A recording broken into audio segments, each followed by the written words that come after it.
नमस्कार दोस्तों, आज की इस वीडियो में आपका वेलकम है। आज हमारे पास में एक डीवीडी प्लेयर आया रिपेयर होने के लिए। तो जानते हैं इसमें क्या प्रॉब्लम है और किस प्रकार से इसका हल होने वाला है। इसमें प्रॉब्लम यह है, इस आवाज़ तो आ रही है लेकिन इसमें फटे आ रही है। तो नए टेक्नीशियन हो दोस्तों, लास्ट तक देखना वीडियो को।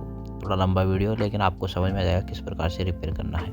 और चैनल पर पहली बार हो तो चैनल को सब्सक्राइब करना, वीडियो अच्छा लगे तो लाइक जरूर करना। अभी मजा आएगा ना। इसका ऑडियो चेक करने के लिए हमें स्पीकर के वायर लगाने की ज़रूरत है। तो इस प्रकार से स्पीकर वायर हमने लगाया है। अब चेक करना है इसका ऑडियो किस प्रकार से आ रहा है। तो आप सुन सकते हो इसका ऑडियो फटा आ रहा है, मतलब आवाज़ साफ नहीं आ रही और हल्की इसमें आवाज़ आ रही है। तो पहले इसे चारों तरफ से खोल लेते हैं, फिर आपको हम सिखाएंगे किस प्रकार से रिपेयर होना है। सीखने का तरीका बिल्कुल आसान है दोस्तों। अच्छा, हमको सिखा दिया। तो इस प्रकार से कवर को खोल लेना है। अब देखते हैं इसमें क्या क्या है और क्या क्या इसमें था पहले।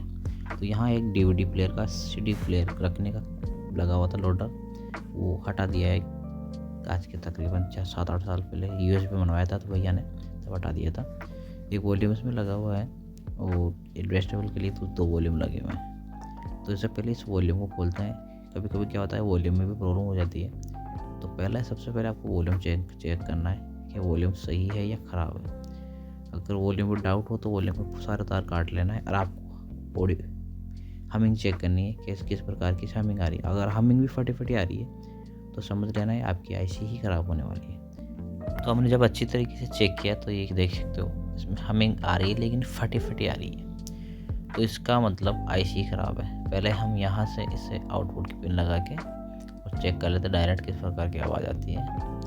तो ये भी देखिए इसमें भी बिल्कुल साफ़ नहीं आ रही। तो सबसे पहले क्या करना है, ये जो ऑडियो बोर्ड आपको नज़र आ रहा है इस ऑडियो बोर्ड को खोल लेना है। इस प्रकार से पीछे 2 स्क्रू लगे हुए हैं इसमें और 2 इसके नीचे लगे हुए हैं, वो भी हम आपको खोल के दिखाते हैं किस प्रकार से खोलना है आपको।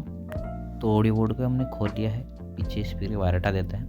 अब सबसे पहले आपको जो चेक करना होता है वो क्या होता है, कहीं आईसी की कोई प्रिंट ल्यूज तो नहीं है, वो चेक कर लेना है। हम आपको जूम करके दिखा देते हैं। कोई आईसी की प्रिंट भी लूज होने के बाद में ये दिक्कत आती है। तो अब कौन सी आईसी आपको हटानी है, कौन सी लगानी है, वो आपको चेक कर लेना है कौन सी ख़राब है। तो हमने ये चेक किया कि जो सॉकेट से यहाँ जो पॉइंट आ रहा है यहाँ इस आईसी पे आ रहा है। कस्टमर एक ही आईसी लगवाना चाहता है इसमें और यही आईसी लगवाएगा। तो हटाने से पहले एक बार कंफर्म कर लेना है इसे कि कौन सी आईसी इसमें ख़राब है। तो हमने देख लिया इस तरफ से ये वाली आईसी ख़राब थी। देखिए इस पॉइंट यहाँ पॉइंट ये इस जगह आ रहा है। तो इसे क्या करना है, आपको अच्छी तरीके से चेक कर लेना है। इसके बाद में हटाना है। ये नहीं हो कोई गलत आईसी हटा लिया, आप जो ख़राब है वो तो नहीं हटाए, जो सही है वो हट जाए। इस वजह से आ सकती है आपको भविष्य में दिक्कत। तो ध्यान में रखना है इस चीज़ को। तो ये ख़राब थी, हमने कन्फर्म कर लिया, इसे तोड़ लेना है क्योंकि ये ख़राब हो चुकी है। तोड़ने का मतलब दोस्तों जल्दी काम हो जाता है। और अब इसे आयरन के मदद अच्छी तरीके से क्लीन करना है। थोड़ा पेस्ट लगाना है इस पर। तो हम पेस्ट लगा देते हैं। ये देखिए पेस्ट अच्छी क्वालिटी का होना चाहिए ताकि काम अच्छी सफाई से हो, और सोल्डर भी अच्छी क्वालिटी का होना चाहिए ताकि काम में फिनिशिंग आती है। सोल्डर अगर अच्छा होगा तो काम में फिनिशिंग ज़रूर आएगी दोस्तों। तो इस तरीके से साफ कर लेना है। ये देखिए हमने इस तरीके से पहले पूरे पॉइंट को अंदर की साइड दबा देना है, फिर ब्रश की मदद से इसे एक बारी साफ कर लेना है अच्छी तरीके से। ये देखिए हमने ब्रश की मदद से इस तरीके से हमने साफ करना है ताकि अच्छी तरीके से क्लीन हो जाए और वक्त भी ज़्यादा ख़राब नहीं हो। इस तरीके से आईसी लगाने में दोस्तों कोई टाइम नहीं लगा, लेकिन आपको समझाने के लिए इतना टाइम लग रहा है। आईसी लगाने में इतना टाइम नहीं लगता, फटाफट काम हो जाता है। ये इस प्रकार से साफ कर लेना है। इसके बाद में आपको आईसी लगानी है अच्छी क्वालिटी की। चाइना की आईसी लगाओगे जल्दी ख़राब हो जाएगी, कस्टमर शिकायत करेगा कि भैया जल्दी ख़राब हो गई। तो आपको लगाने LA 4440 आईसी लगानी है, बढ़िया क्वालिटी की जो कि इंडियन हो। तो हमने साफ़ कर लिया इस प्रकार से। अब हम आपको आईसी दिखाते हैं किस प्रकार से हमारी आईसी है। तो हमने मंगवा के रखा है आईसी, हमने बढ़िया ही वाली मंगवाई। ये रिफ्रेश आईसी है, इसका जो प्रोडक्शन है वो तो बंद हो चुका है, लेकिन ये रिफ्रेश है। लेकिन इसमें ये क्या है, दिक्कत नहीं आती है, बिल्कुल भी दिक्कत नहीं आती है इसमें। चाइना की लगाओगे जल्दी ख़राब हो जाएगी, ये लगाओगे लॉन्ग टाइम तक चलेगी। देखिए मार्केट में से बड़ा ढूंढ के लाना पड़ता है इस तरह की आईसी, अच्छी क्वालिटी की आईसी है। अब नए टेक्नीशियन गलती क्या करते हैं, ये पेस्ट नहीं लगाते। ये हीट सिंक पेस्ट लगाने का मतलब ये आईसी और हीट नहीं होगी और आवाज़ चेंज नहीं होगी इसकी। अगर और हीट होगी आईसी तो आवाज़ इसकी ज़रूर चेंज होगी। तो ये हमने पेस्ट लगा दिया ताकि गर्म नहीं हो और आवाज़ बिल्कुल क्लियर आए और लॉन्ग टाइम तक ये चले, ताकि ज़्यादा गर्म नहीं हो। स्क्रू को अच्छी तरीके से टाइट करना है ताकि आईसी ढीली नहीं रहे। स्क्रू को आपको बिल्कुल अच्छी तरीके से टाइट करना, ढीली रह जाएगी तो क्या है हीट सिंक नहीं मिल पाएगी, जल्दी ख़राब हो जाएगी आईसी। तो ये चीज़ें दोस्तों छोटी छोटी चीज़ें ध्यान में रखना होता है ताकि टेक्नीशियन को बाद में भविष्य में दिक्कत नहीं आए और अच्छी तरीके से काम मिले, अच्छी तरीके से काम आए आपके पास में। अगर आप काम अच्छा करोगे तो अच्छा काम आएगा, ख़राब करोगे तो आपके पास काम नहीं आएगा, एक ही बार आएगा कस्टमर। तो ये देखिए दोस्तों, अब क्लियर करके हमने लगा लेनी है आईसी। तो क्विक का हमने लिया है पेस्ट और भारती का लिया हमने सोल्डर। ये भारती का हमने सोल्डर लिया है। भारती का ही सोल्डर दोस्तों काफ़ी अच्छा सोल्डर आता है। ये अच्छी तरीके से लग भी जाता है और क्लीन भी हो जाता है बाद में, और इसकी क्वालिटी काफ़ी अच्छी, फिनिशिंग काम में काफ़ी अच्छी आती है इस सोल्डर से। ये देखिए इस प्रकार से तकरीबन 22-23 साल से इस सोल्डर को मैं काम में लेता हूँ और इसी को ही लेता हूँ। इसके अलावा दूसरा किसी सोल्डर को मैं आज तक काम में नहीं लिया। इसी हमारी लग चुकी है। अब हम ये करना है इसे साफ़ करना है दोस्तों, ताकि इसके जो पॉइंट है वो चेक करने में आसानी रहे कि मिले हुए तो नहीं है। अगर पॉइंट मिले हुए रह गए तो ये आईसी आपकी ख़राब हो जाएगी। तो इसे अच्छी तरीके से क्लीन कर लेना है और आपको चेक कर लेना है कोई पॉइंट जुड़ा हुआ तो नहीं रह गया। जो ग्राउंड है वो तो मिला हुआ रहेगा, लेकिन जो नहीं है वो नहीं मिला हुआ रहना चाहिए। इस तरीके से साफ़ करना है एकदम क्लीन, ताकि अच्छी तरीके से ये नज़र आए और काम में सफाई हो आपकी। तो इस तरीके से काम करना होता है। सफाई का काम करोगे तो आपको काम करने में आसानी पूरी रहेगी।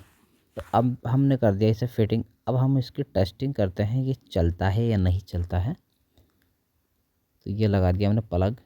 अब हम इसकी टेस्टिंग करते हैं, इस पर चला के यूएसबी लगा के ये चालू होता है या नहीं होता है। इसके जो वॉल्यूम के तार है वो वॉल्यूम के तार भी हम लगाने वाले हैं। पहले लगाते हैं स्पीकर के वायर, फिर वॉल्यूम के तार किस प्रकार से लगाने वो भी तरीका हम आपको दिखा देते हैं किस प्रकार से लगाना है। तो ये जो पॉइंट है मेन वाला, इसमें हमिंग आएगी, तो ये वॉल्यूम के सही बीच वाले पॉइंट पे लगेगा। तो हमने डायरेक्ट लगा के देखा है, देखो किस तरह की आवाज़ बिल्कुल क्लियर आ रही है।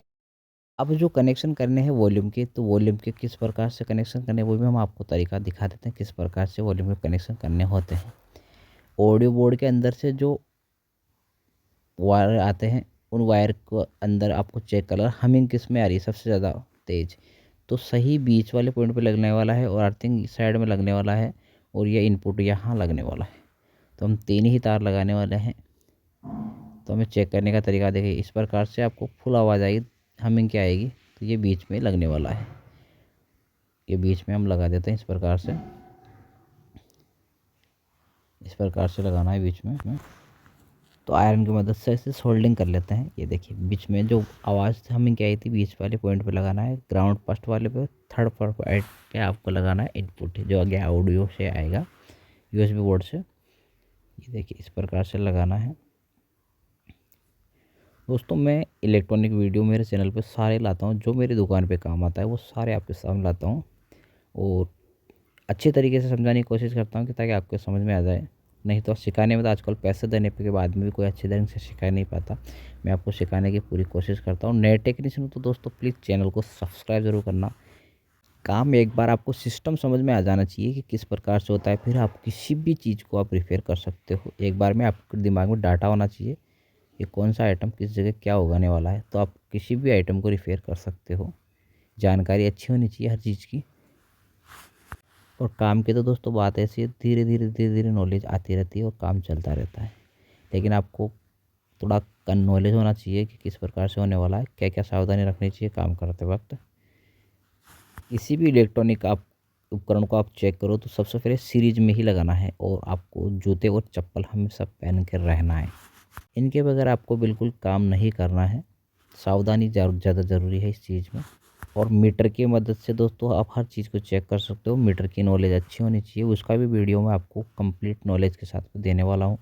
किस प्रकार से मीटर काम में आने वाला है और किस प्रकार की सावधानी आपको रखनी है चेक करते वक्त। सारा खेल दोस्तों इलेक्ट्रॉनिक में वोल्टेज का होता है।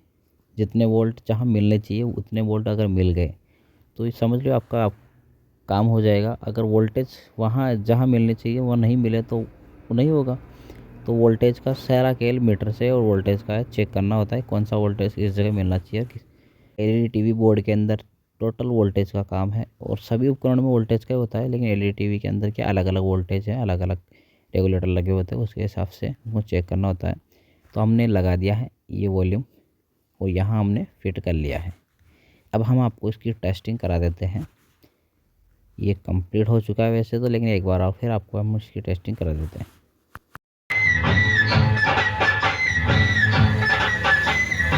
देखा दोस्तों हमने आपको किस प्रकार से रिपेयर करने का तरीका सिखाया है। तो उम्मीद करता हूँ मेरी दी हुई जानकारी अगर थोड़ी सी भी अच्छी लगे तो चैनल को सब्सक्राइब एक लाइक ज़रूर करना। मिलते हैं एक नई जानकारी के साथ में, तब तक के लिए धन्यवाद।